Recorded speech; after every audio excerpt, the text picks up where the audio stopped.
అన్నదాత అన్నదాత మీ అన్నదాత చెమటోడ్చి ఆహారాన్నందించే రైతన్న అనునిత్యం నీ కండదండగా నిలిచే నేస్తం ఎవరన్నా అన్నదాత అన్నదాత మీ అన్నదాత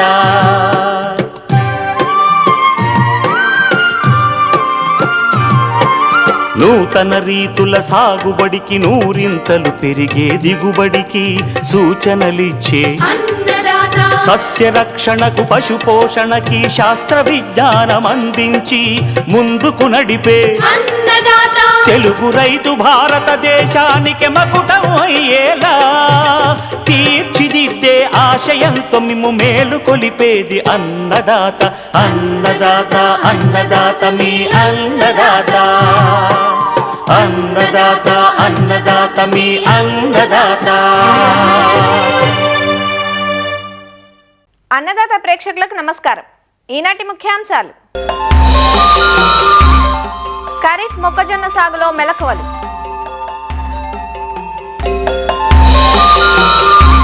నేరేడు సాగులో యాజమాన్యం ఉపయోగాలు,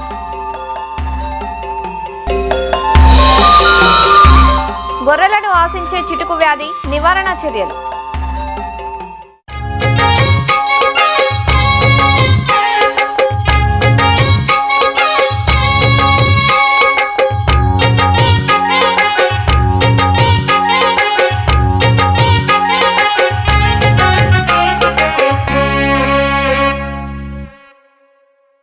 వరి తర్వాత అధిక విస్తీర్ణంలో సాగయ్యే ఆహార ధాన్యపు పంట మొక్కజొన్న. మిగతా పంటలతో పోలిస్తే కూలీల అవసరం తక్కువగా ఉండటం, అధిక దిగుబడులనిచ్చే పలు సంకర రకాలు అందుబాటులో ఉండటం, ఏక పంటగానే కాక పలు పంటల్లో అంతర మిశ్రమ పంటగా సాగుకు అవకాశం ఉన్న ఈ పంట సాగు రైతుకు లాభదాయకంగా ఉంది. నమ్మకమైన ఆదాయం వస్తుండటంతో రెండు తెలుగు రాష్ట్రాలలోనూ పెద్ద ఎత్తున ఈ పంటను సాగు చేస్తున్నారు. అయితే ఇటీవలి కాలంలో మొక్కజొన్నకు ప్రధాన సమస్యగా మారింది కత్తెర పురుగు. అందువల్ల మొక్కజొన్న సాగుకు ఉపక్రమించే రైతులు ఈ చీడ పురుగును, ఇతర సమస్యలను దృష్టిలో ఉంచుకొని రకాల ఎంపిక నుంచి మేలైన సస్యరక్షణ యాజమాన్యం పాటించినట్లయితే ఎకరాకు 45 క్వింటాలకు పైగా దిగుబడులు సాధించే అవకాశం ఉందంటూ ఖరీఫ్ మొక్కజొన్న సాగులో మెలకువలను వివరిస్తున్నారు శ్రీకాకుళం జిల్లా ఆముదాల వలస కృషి విజ్ఞాన కేంద్రం శాస్త్రవేత్త డాక్టర్ ఎస్ కిరణ్ కుమార్. ప్రస్తుతం రైతు సోదరులు ఈ తొలకరి పంటకు వేసుకోవడానికి సన్నాయద్దం అవుతున్నారు. కాబట్టి రైతు సోదరులందరూ కూడా ఈ ఎక్కడైతే మనకి కొంచెం మెరక ప్రాంతాలు ఉంటాయో, నీటి వసతి ఉన్న దగ్గర ఎక్కువగా ఈ మొక్కజొన్న పంటను కూడా సాగు చేయడానికి మనకి రైతు సోదరులందరూ కూడా ఆసక్తి చూపిస్తూ ఉన్నారు. ఎందుకంటే మొక్కజొన్న అనేది అధిక ఉత్పాదకత శక్తిని కలిగి ఉన్నటువంటి పంట కింద మనం చెప్పవచ్చు. ఈ మొక్కజొన్న అనేది పశువుల మేతగాను, అలాగే కోళ్ళకి మనకు దానా కింద కూడా ఎక్కువగా దీన్ని విరివిగా ఉపయోగిస్తూ ఉంటారు. కాబట్టి అలాగే మనుషుల ఆహారానికి కూడా, అంటే తినడానికి కూడా టేబుల్ పర్పస్ కింద కూడా దీన్ని ఎక్కువగా వాడుతూ ఉండటం కూడా జరుగుతూ ఉంటుంది. ఇన్ని ఉపయోగాలు ఉండటం వలన ఈ మొక్కజొన్నని రైతు సోదరులు ఎక్కువగా వేయడానికి ఆసక్తి చూపిస్తూ ఉన్నారు. వీటిలో మనం నేలల దగ్గర నుంచి కోత వరకు కూడా కొన్ని యాజమాన్య మెలకువలు పాటించినట్టయితే మంచి దిగుబడులు అనేవి రావడానికి అవకాశం అనేది ఉంటుంది. దాంట్లో మనం నేలను మనం గమనించినప్పుడు మురుగుపోయే అవకాశం ఉన్న బరువైన నేలల్లోనూ, అలాగే తేలికపాటి నేలల్లోనూ, చౌడు లేని నేలల్లో మనం ఎంచుకుంటే బాగుంటుంది. నేల తయారీ మనం గమనిస్తే ఇది 3 నుంచి 4 సార్లు బాగా దుక్కు చేసుకొని చివరి దుక్కులో ఒక ఎకరాకు 10 టన్నుల వరకు కూడా పశువుల ఎరువును వేసి మనం చివరి దుక్కు చేసుకొని, అలాగే బోధులు కాలువలు చేసుకొని విత్తుకున్నట్టయితే చాలా మంచిగా మొక్కజొన్న దిగుబడి బాగుంటుంది. అలాగే విత్తే కాలం మనం గమనిస్తే ఈ జూన్ 15 నుంచి జూలై 15 వరకు కూడా ఈ తొలకరలో మొక్కజొన్న మనం సాగు చేసుకోవచ్చు. అలాగే మనం రకాల విషయానికి వచ్చినట్టయితే DHM 111 అంటాము. ఈ DHM 111 రకం అనేది 90 నుంచి 95 రోజుల్లో పంట మనకు చేతికి వచ్చేస్తుంది. అలాగే దీని తాలూకు దిగుబడి చూసినట్టయితే 25 నుంచి 30 క్వింటాళ్ళు ఒక ఎకరాకి అందిస్తూ ఆకు ఎండు తెగుల్ని, అలాగే కాండం కుళ్ళు తెగుల్ని కూడా తట్టుకుంటుంది. అలాగే DHM 115 అనే రకం ఉంటుంది. ఇది 85 నుంచి 90 రోజుల్లో పంట చేతికి వస్తుంది. అలాగే దీని తాలూకు దిగుబడి చూసుకున్నట్టయితే 26 నుంచి 28 క్వింటాళ్ళు ఒక ఎకరాకి దిగుబడిస్తూ ఆకు ఎండు తెగుల్ని, అలాగే కాండం కుళ్ళు తెగుల్ని కూడా ఇది తట్టుకొని నిలబడుతుంది. అలాగే DHM 117 అంటాం. ఇది 95 నుంచి 100 రోజుల్లో మనకి పంట చేతికొస్తుంది. 30 నుంచి 35 క్వింటాల దిగుబడిని ఇస్తుంది ఒక ఎకరాకి. అలాగే DHM 121 అంటాం. ఇది 90 నుంచి 95 రోజుల్లో మనకి పంట చేతికొస్తూ 30 నుంచి 35 క్వింటాల దిగుబడిని ఇస్తూ పొడ తెగుల్ని, కాండం తొలుచు పురుగును కూడా కొంతవరకు తట్టుకొని పెరగగలుగుతుంది. అలాగే రకాల్లో ఈ ప్రైవేట్ హైబ్రిడ్స్ అనేవి చాలా ఎక్కువగా మనకి మార్కెట్లో దొరుకుతూ ఉన్నాయి. అవి 110 నుంచి 120 రోజుల్లో మనకి పంట చేతికి వచ్చేస్తుంది. అన్ని రకాలు కూడా 30 నుంచి 35 క్వింటాల వరకు కూడా ఒక ఎకరాకి దిగుబడి సామర్థ్యాన్ని కలిగి ఉన్నాయి తొలకరిలో.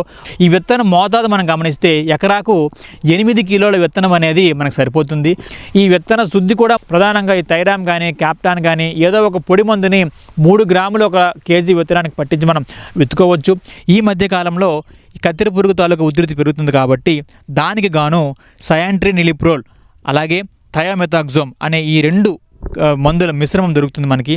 ఆ మందు మిశ్రమాన్ని 4 మిల్లీలీటర్లు ఒక కేజీ విత్తనానికి కలిపి విత్తన శుద్ధి చేసుకొని మనం విత్తుకున్నట్టయితే ఈ ప్రారంభ దశలో ఈ కత్తెర పురుగు తాలూకా ఉధృతిని కూడా మనం తగ్గించగలుగుతాము. విత్తే దూరం మనం చూసుకున్నట్టయితే వరుసకి 60 సెంటీమీటర్లు, వరుసలోని మొక్కి కూడా 20 సెంటీమీటర్లు వచ్చేటట్టుగా కూడా మనం విత్తుకున్నట్టయితే ఈ మనకి దిగుబడులు అనేవి బాగా ఎక్కువగా రావడానికి అవకాశం ఉంటుంది.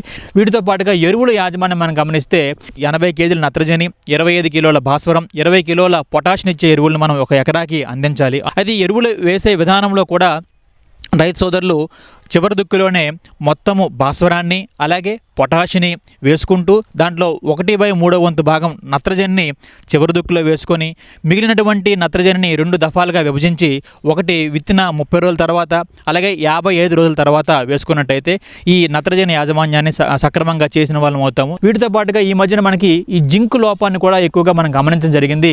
ఈ ఏదైతే లేతగా వచ్చిన ఆకులు ఉంటాయో అవన్నీ కూడా ఈ నడిమియానికి సమాంతరంగా తెలుపు రంగు గీతలు మనకు రావడం గమనించడం జరిగింది. దీన్ని మనం తెల్ల మొగ్గ కింద అభివర్ణించవచ్చు. దీనిని మనం నివారించాలంటే 20 కేజీల జింక్ సల్ఫేట్ని ఒక ఎకరాకు నేలకు వేసడం ద్వారా కానీ లేకపోయిన పక్షంలో మొక్క మీద లోపాన్ని మనం గమనించినప్పుడు ఏం చేస్తామంటే లీటర్ నీటికి 2 గ్రాముల జింక్ సల్ఫేట్ని కలిపి మనం పిచికారీ చేసుకునేటప్పుడు కూడా దీన్ని సమర్థవంతంగా అరికట్టుకోవచ్చు. ఇక కలుపు యాజమాన్యం విషయంకి వస్తే ఈ కలుపు యాజమాన్యంలో విత్తిన వెంటనే అట్రజిన్ అనే మందుని 1 కేజీ ఒక ఎకరాకు 200 లీటర్ నీటిలో కలిపి విత్తినటువంటి 72 గంటల లోపు నేలంతా బాగా తడిచేటట్టు మనం పిచికారీ చేసినట్టయితే 25 నుంచి 30 రోజుల వరకు కూడా ఈ గడ్డి జాతి మొక్కలు అలాగే ఈ వెడల్పాటి కలుపు మొక్కలు కూడా రాకుండా మనం అరికట్టవచ్చు. అలాగే విత్తినటువంటి 18 నుంచి 20 రోజుల్లో గడ్డి జాతి మొక్కలు అలాగే వెడల్పాటి కలుపు మొక్కలు 2 ఉన్నప్పుడు మనకి టెంబోట్రయోన్ అనే మందుని 115 మిల్లీలీటర్లు అలాగే అట్రజిన్ అనే మందుని 400 గ్రాములు 200 లీటర్ నీటిలో కలిపి మనం పిచికారీ చేసుకున్నట్టయితే గడ్డి జాతి మొక్కల్ని అలాగే వెడల్పాటి కలుపు మొక్కల్ని రెండింటిని కూడా మనం సమర్థవంతంగా అరికట్టగలుగుతాం. అలాగే ఈ 30 నుంచి 35 రోజుల్లో అంతర్కృషి చేసుకున్నా కూడా ఈ ఏవైతే గడ్డి కూరలు వస్తూ ఉంటాయో వాటిని మనం సమూలంగా అరికట్టుకోవచ్చు. వీటితో పాటుగానే నీటి యాజమాన్యం మనం గమనిస్తే దీనికి మనకి 6 నుంచి 8 తడుల వరకు కూడా నీటి తడి అనేది అవసరం అవుతూ ఉంటుంది. కాకపోతే తొలకరిలో వేస్తాం కాబట్టి వర్షాలు పడతాయి అంటే కనుక మనకి నీటి తడి అంత అవసరం ఉండకపోవచ్చు. ఒకవేళ బెట్ట పరిస్థితి వస్తే తప్పనిసరిగా దశలో బెట్టకు గురి కాకుండా పంటకి తప్పనిసరిగా మనం నీరు అనేది పెట్టాల్సిన అవసరం అనేది ఉంటుందన్నమాట. వీటిలో సస్యరక్షణ విషయం మనం గమనిస్తే సస్యరక్షణలో ఈ తొలకరిలో ఎక్కువగా మనకి పంటను ఆశించి నష్టపరిచేది ఈ కత్తెర పురుగు కనుక ఈ కత్తెర పురుగు తాలూకా సమగ్ర యాజమాన్య చర్యలు చేపట్టినట్టయితే మంచి దిగుబడులను సాధించవచ్చు అనమాట. దీనికి గాను లింగాకర్షక బుట్టలను పెట్టడం, వేసవి దుక్కులు లోతుగా చేయడం అలాగే ట్రైకో కార్డ్స్ని మనం రిలీజ్ చేసినట్టయితే దీనిని సమర్థవంతంగా ఎదుర్కొంటాం. అలాగే దీనికి మనకి మందుల పిచికారీ విషయానికి వచ్చినట్టయితే క్లోరాంట్రినిలిప్రోల్ అనే మందుని 0.3 మిల్లీలీటర్లు 1 లీటర్ నీటికి కలిపి పిచికారీ చేయడం. అలాగే మనకి కార్బోఫ్యూరాన్ 3G గుళికల్ని మనం ఎకరాకి 3 కేజీలు మొక్క తాలూకు మొవ్వులో వేసి కూడా దీన్ని అరికట్టవచ్చు. వీటితో పాటుగానే విషపు ఎర్రలను తయారు చేసి కూడా మనం దీన్ని కంట్రోల్ చేయొచ్చు అనమాట. అందుకు గాను ప్రధానంగా మనం 10 కేజీల తవుడిని 2 కేజీల బెల్లాన్ని 2 లీటర్ల నీటిలో కలిపి బాగా ఈ మిశ్రమాన్ని ఒక 24 గంటల పాటు పులియబెట్టి పులిసిన తర్వాత నెక్స్ట్ రోజు ఈ మిశ్రమానికి ఒక 100 గ్రాముల థైడికార్బ్ అనే మందుని కలిపి చిన్న చిన్న ఉండలుగా చేసి సాయంత్రం వేళల్లో పొలమంతా కూడా మనం జల్లుకున్నట్టయితే ఈ కత్తెర పురుగు వచ్చి దాన్ని తినడం వలన ఇవన్నీ కూడా మనకు చనిపోవడం అనేది జరుగుతుంది. అలాగే ఈ కోత విషయానికి వచ్చినప్పటికీ పంట తాలూకా కాల పరిమితిని బట్టి మనం కోత కోసుకోవడానికి అవకాశం ఉంటుంది. ఆ కోసినటువంటి పొట్టల్ని మనం రెలిచి బయట ఎండబెట్టి ఆ తర్వాత థ్రెషింగ్ చేసుకోవడానికి కూడా అవకాశం ఉంటుంది. లేదా కొన్నిసార్లు ఏమవుతుందంటే ఇప్పుడు మనకి కంప్లీట్గా కంబైన్ హార్వెస్టర్స్ కూడా మనకి మార్కెట్లో అవైలబుల్గా ఉన్నాయి. సో ఇదైతే ఎకరాకు 4,000 నుంచి 5,000 వరకు కూడా మనకి అద్దె తీసుకొని మొత్తం పొట్ట అనేది మొక్కజొన్న పంట మీద ఉంటుండగానే మనం వరి మాదిరిగా కోసేసి దాన్ని మనకి గింజలు అనేది మనకి ఇచ్చేయడం కూడా జరుగుతుంది. కాబట్టి రైతు సోదరులు ఈ యాజమాన్య పద్ధతులను పాటించినట్టయితే ఈ మొక్కజొన్నలో కూడా ఖరీఫ్లో 35 క్వింటాల వరకు కూడా మంచి దిగుబడిని తీసుకొని అధిక దిగుబడులు అనేవి కూడా రావడానికి ఆస్కారం ఉంటుంది. అలాగే మంచి నికర ఆదాయం కూడా పొందడానికి అవకాశం ఉంటుంది.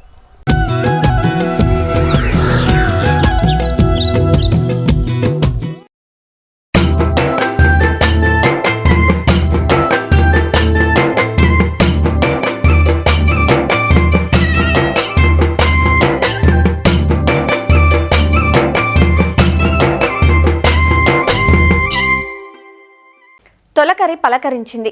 కొత్త పచ్చిక, కొత్త నీరు, కొత్త చిగుళ్లతో అంతటా పచ్చదనం పరుచుకొని ఆహ్లాదభరిత వాతావరణం నెలకొనే కాలం ఇది. మారే వాతావరణం మూగజీవాల ఆరోగ్యంలో కొన్ని మార్పులు తెస్తుంది. బయట తిరిగి మేసే జీవాలు తొందరగా వ్యాధులకు గురవుతూ ఉంటాయి. వీటిలో మృత్యువాత ప్రమాదమున్న వ్యాధి చిటుకు రోగం. ఏ రోగాన్నైనా లక్షణాలను బట్టి ముందుగానే గుర్తించగలం. కానీ చిటుకు రోగం ఆశిస్తే మాత్రం అప్పటిదాకా ఆరోగ్యంగా కనిపించిన గొర్రెలు చిటుక్కుమని చనిపోతాయి. అందుకే దాన్ని చిటుకు రోగం అంటారు. చిటుకు వ్యాధికి నివారణ కంటే నిరోధం ముఖ్యమంటూ తీసుకోవాల్సిన ముందు జాగ్రత్తలను తెలియజేస్తున్నారు శ్రీ వెంకటేశ్వర పశువైద్య విశ్వవిద్యాలయం, పశ్చిమ గోదావరి జిల్లా వెంకటరామన్నగూడెం గేదెల పరిశోధనా స్థానం శాస్త్రవేత్త డాక్టర్ ఆనందరావు. ఈ క్లాస్ట్రీడియం పెర్ఫరెంజెస్ టైప్ డి అనేది ముఖ్యంగా ఇంజెక్షన్ అంటే ఈ మేత తినటం వలన గొర్రెల్లో మనకు బాగా కనిపిస్తుంది. అయితే ఎక్కువగా 2 వారాలు దాటిన తర్వాత ఈ యంగ్ ల్యాంబ్స్లో ఈ వ్యాధి మనము తరచుగా చూడవచ్చు. ఇది అన్ని రకాలైనటువంటి అంటే అన్ని స్టేజెస్లో అన్ని లైఫ్ స్టేజెస్లో గొర్రెల్లో మనకు ఈ వ్యాధి కనిపిస్తుంది. ముఖ్యంగా ఎక్కడైతే ఈ గ్రీన్ పాస్చర్ అంటే మంచి పచ్చగడ్డి, సక్యులెంట్ గ్రీన్ ఫాడర్ అంటే లేత పచ్చగడ్డి ఎక్కడైతే పుష్కలంగా లభిస్తుందో ఇవి బాగా మేస్తాయో అటువంటి మేత దొరికినటువంటి ప్రాంతాల్లో గడ్డి తిన్న తర్వాత ఈ యుక్త వయసులో ఉన్నటువంటి ఈ గొర్రె పిల్లల్లో ఈ వ్యాధి మనము చూడవచ్చు. ఈ బాగా మేసినటువంటి ఈ యొక్క గొర్రెలు సాయంత్రం ఇంటికి వచ్చేటప్పుడు సడన్గా చనిపోవడం అనేది జరుగుతుంది. ఇది వ్యాధి యొక్క ముఖ్య లక్షణము. దీన్ని ఓవర్ ఈటింగ్ డిసీజ్ అంటారు, లేకపోతే పల్పీ కిడ్నీ డిసీజ్ అని అంటారు.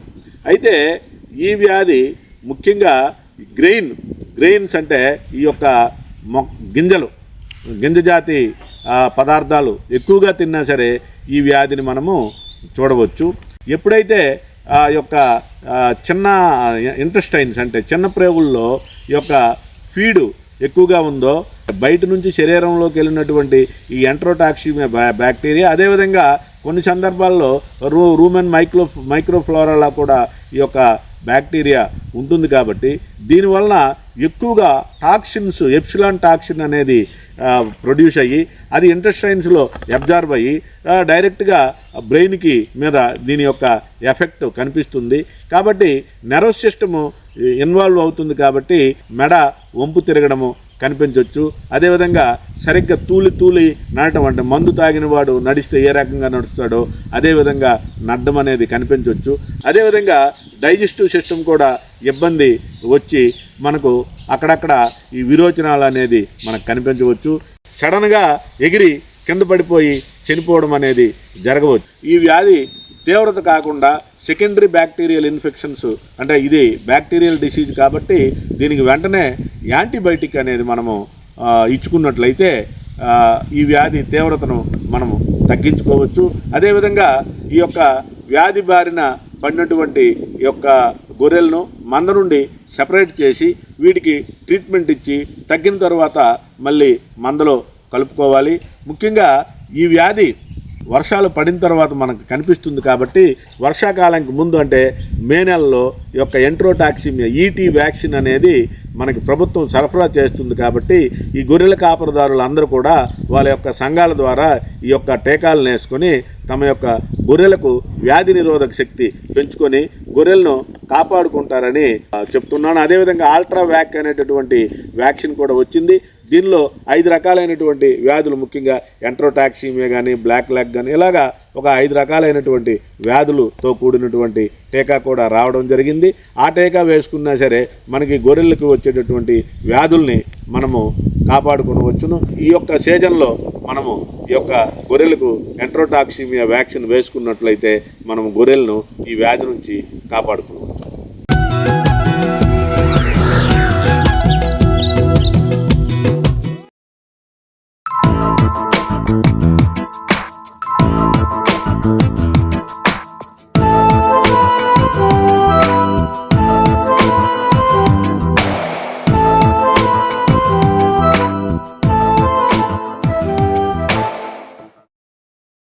అల్లనేరేడు ఆరోగ్యానికి చేసే మేలు బోలెడు. దీన్ని తినడం వల్ల మధుమేహం, ఊబకాయం, థైరాయిడ్ వంటి వ్యాధులు నియంత్రణలోకి వస్తాయని వైద్యులు చెబుతుంటారు. కడుపులో పుండ్లు, మంట, అల్సర్ వంటి వ్యాధులకు ఇది దివ్యౌషధంగా పనిచేస్తుంది. ప్రస్తుత సీజన్లో విరివిగా లభించే ఈ పండ్ల చెట్లు ఒకప్పుడు అడపాదడపా కనిపించేవి. ప్రస్తుతం నేరేడుకు పెరిగిన డిమాండ్ దృష్ట్యా తోటలుగా సాగు చేస్తున్నారు. కొత్తగా సాగు చేసే రైతులు వేసుకోదగ్గ నేరేడు రకాలు, సాగు మెలకువలు, నేరేడు ఉపయోగాల గురించి సంగారెడ్డి ఫల పరిశోధనా కేంద్రం కీటక విభాగ శాస్త్రవేత్త నితీష్తో మా ప్రతినిధి ప్రశాంత్ ముఖాముఖి ద్వారా తెలుసుకుందాం. ప్రస్తుతం నేరేడు కాపు దశలో ఉంది. దీనిలో మంచి లాభాలు గడించాలంటే ఎలాంటి మెలకువలు పాటించాలి? ఈ కోత దశలో ఉన్న నేరేడుకి ఎలాంటి చీడపీడలు సంక్రమిస్తాయి? వాటి నుంచి మనం నివారించుకొని లాభాల బాట పట్టాలంటే ఎలాంటి మెలకువలతో ముందుకెళ్తే మనకు లాభాలు గడించే అవకాశం ఉంటుందో మనతో పంచుకోవడానికి ఫల పరిశోధన కేంద్రం ఇక్కడ సంగారెడ్డి నుంచి శాస్త్రవేత్త నితీష్ గారు ఉన్నారు. ఆయన అడిగి మరిన్ని వివరాలు తెలుసుకునే ప్రయత్నం చేద్దాం. సార్ చెప్పండి, ముఖ్యంగా ఇది నేరేడు సీజన్. ఈ సీజన్లో రైతులు మంచి లాభాలు గడించాలంటే ఎలాంటి మెలకువలు పాటిస్తే బాగుంటుందంటారు? తక్కువ పెట్టుబడితో ఎక్కువ లాభాలు రైతులు సంపాదించాలంటే మనకి వేసవిలో మామిడితో పాటు వచ్చే పంట ఈ నేరేడు. ఈ యొక్క నేరేడులో మనకి పోషక విలువలతో పాటు ఔషధ విలువలు కూడా ఎక్కువగా ఉండటం వల్ల దీనికి ఒక ప్రాముఖ్యత ఉంది. ఆకులు కానీ, బెరడు కానీ, వేరు కానీ, విత్తనాలు కానీ, పండ్లు కానీ ప్రతి ఒక్క భాగంలో కూడా ఎక్కువగా మనకి ఔషధ విలువలు ఉండటం వల్ల దీనికి ప్రత్యేకమైన స్థానం ఉంది. నేరేడులో రకాలనేవి శాస్త్రీయంగా రూపొందించిన లేదా అభివృద్ధి చేసిన రకాలనేవి చాలా తక్కువగా ఉన్నాయి. మహారాష్ట్ర డపోలి వారు అభివృద్ధి చేసిన మనకి కొంకన్ బహడోలి అనేది చాలా ప్రాముఖ్యంలో ఉంది. దాంతోపాటుగా మనకి గోమ ప్రియాంక, కృష్ణరాణి, రాజేంద్ర జామున్ ఇటువంటి రకాలు మనకి, వీటితో పాటుగా CISHR లక్నో వారు విడుదల చేసిన రకాలు మనకి అందుబాటులో ఉన్నాయి. ఒక్కొక్క మొక్కకి మనకి దాదాపుగా సరైన యాజమాన్యం పాటిస్తే మనకి 70 నుండి 80 కేజీల వరకు మనం ఈ ఫలాన్ని తీసుకోవచ్చు. ఫల పరిశోధన కేంద్రంలో అలాంటి జాతులు ఏమైనా అందుబాటులో ఉన్నాయా? రైతులు కావాలంటే వాళ్ళకి ఎంత ధరలో అందించడం జరుగుతుంది ఇక్కడ? ఈ ఫల పరిశోధన స్థానం సంగారెడ్డిలో మనకి కొంకన్ బహడోలి అనే రకం మనకి రైతులకి అందుబాటులో ఉంటుంది. ఈ మొక్క వచ్చేసి మనకి 1.5 నుండి 2 సంవత్సరాల వరకు వయసు ఉంటుంది. మొక్క వచ్చేసి మనకి 2 నుంచి 3 ఫీట్లు అడుగుల వరకు ఉంటుంది. ఈ యొక్క మొక్క ధర వచ్చేసి ఒక్కొక్క మొక్క ధర మనకి 60 రూపాయల వరకు ఉంటుంది. రైతులకి ఎల్లవేళలా మనకి ఈ మొక్కలు అనేవి, నేరేడు మొక్కలు అందుబాటులో ఉంటాయి. ఈ నేరేడు సాగులో ఏమైనా చీడపీడలు సోకే అవకాశం ఉందంటారా వీటికి ఎక్కువగా? ఈ నేరేడు అనేది మనకి అడవి జాతి మొక్క అని చెప్పుకోవచ్చు. దీంట్లో చీడపీడల బెడద చాలా తక్కువగా ఉంటుంది.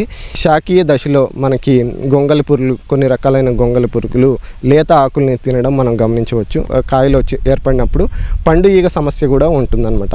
ఈ పండు ఈగ సమస్య వచ్చినప్పుడు మనం ఎకరానికి 10 నుండి 12 మనం యొక్క లింగాకర్షక బుట్టలు పెట్టి వాటిని అదుపు చేసుకోవచ్చు. గొంగళి పురుగులు నివారించడానికి మనం క్లోరిఫైరిఫాస్ అనే కీటకనాశిని 2 మిల్లీలీటర్లు మనం లీటర్ నీటికి కలిపి పిచికారీ చేసుకోవచ్చు.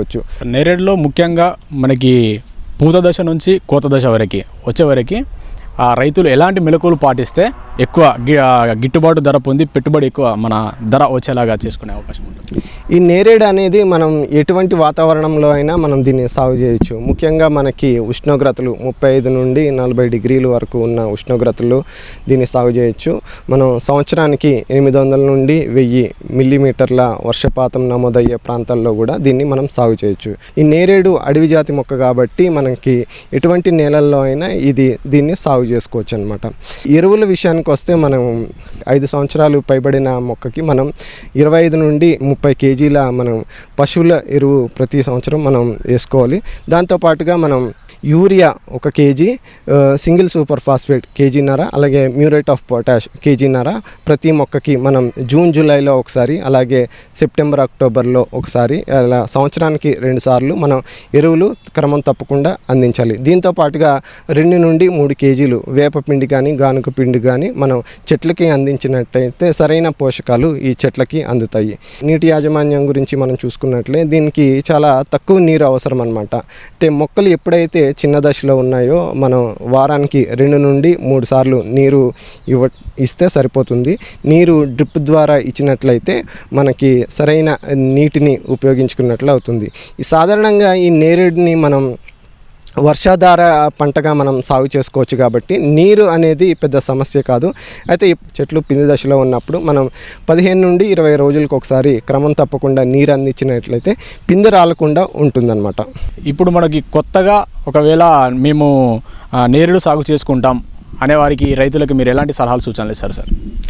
ఈ కొత్తగా నేరేడు సాగు చేయాలనుకునే రైతులు మనకి వేసవిలో మనకి లోతుగా దుక్కులు అనేవి దున్నుకోవాలి. అంటే 2-3 సార్లు వాళ్ళు అడ్డం నిలువుగా భూమిని అంతా కలిగి దున్నటం వల్ల ఈ యొక్క కలుపు మొక్కలు లేకుండా మనకి భూమిని అంతా కూడా వదులుగా చేసుకోవాలి. ఈ నేరేడుని మనకి 5 నుండి 5 మీటర్ల పొడవులో కానీ 6 మీటర్ల పొడవులో కానీ పెట్టుకోవచ్చు. 5 మీటర్లు దూరం 5 మీటర్ల దూరంలో పెట్టుకుంటే మనకి ఎకరానికి 120 మొక్కల వరకు పడతాయి. 6 మీటర్ల దూరంలో పెట్టుకుంటే మనకి ఎకరానికి 110 మొక్కల వరకు పడతాయి అన్నమాట. 1 మీటరు లోతులో 1 మీటరు అడ్డంగా మనం ఈ గుంతలు తీసుకుండి ఈ గుంతల్లో మనం 25 నుండి 30 కేజీల పశువుల ఎరువు వేసి దాంతోపాటుగా 2 నుండి 3 కేజీలు వేపపిండి కానీ కానుగ పిండి కానీ వేసి మనం ఈ యొక్క గుంతల్ని పూడ్చివేయాలి. ఎప్పుడైతే మొక్కలు పెట్టుకుంటున్నామో అప్పుడు ఆ గుంతలు తీసి మనం మొక్కలు పెట్టుకోవాలి. అయితే మనకి మొక్కలు పెట్టుకోవటానికి అనువైన నెలలు వచ్చేసి మనకి జూన్ జూలై. అప్పుడు జూన్ జూలైలో మనం తెచ్చుకున్న మొక్కల్ని పెట్టుకోవచ్చు. ఎప్పుడైతే మనకి మొక్కలు పెరుగుతున్నాయో 3 సంవత్సరాల వరకు మొక్కల్ని చాలా జాగ్రత్తగా కాపాడుకోవాలి. నీటి విషయంలో కానీ ఎరువుల విషయంలో కానీ అలాగే చీడపీడ విషయంలో కానీ సరిగ్గా యాజమాన్యం పాటించాలి. క్రమం తప్పకుండా మనం కత్తిరింపులు అనేవి చేసుకోవాలి. మనకి 60 నుండి 100 సెంటీమీటర్ల వరకు కాండం మీద ఎటువంటి కొమ్మలు లేకుండా మనం ప్రతి సంవత్సరం కత్తిరింపులు చేసుకోవాలి. దాదాపుగా మనకి 3 సంవత్సరాల నుండి పూత వచ్చినా కూడా మనం దాదాపుగా 5వ సంవత్సరం నుంచి మనం కాపు తీసుకున్నట్లయితే చెట్లు బలంగా పెరగటానికి చెట్లల్లో ఎక్కువ బలం నిలవటానికి వీలుగా ఉంటుందన్నమాట. సరైన యాజమాన్యం పాటించి మనం ఈ యొక్క నేరేడుని సాగు చేసినట్లయితే మనకి ఎకరానికి దాదాపుగా 1,00,000 నుండి 1,50,000 రూపాయలు చేతికి రావటం జరుగుతుంది. ముఖ్యంగా నేరేడు తినడం వల్ల ప్రజలకి కలిగే ఆరోగ్య ఫలితాలు ఏమంటారు? ఈ నేరేడు తినడం వల్ల మనకి లాభాలు ఏంటంటే ముఖ్యంగా మనకి జీర్ణ వ్యవస్థ చాలా మంచిగా పనిచేస్తుంది. దాంతోపాటుగా గుండె కండరాలు మనకి గట్టిపడకుండా మనకి గుండెకి సంబంధించిన రుగ్మతలు ఏమన్నా ఉన్నా శరీరానికి సంబంధించిన రుగ్మతలను కూడా ఇది నేరేడు తగ్గిస్తుంది. అంతేకాకుండా శరీరంలో వేడిని చాలా వరకు ఈ నేరేడు అనేది తగ్గిస్తుంది.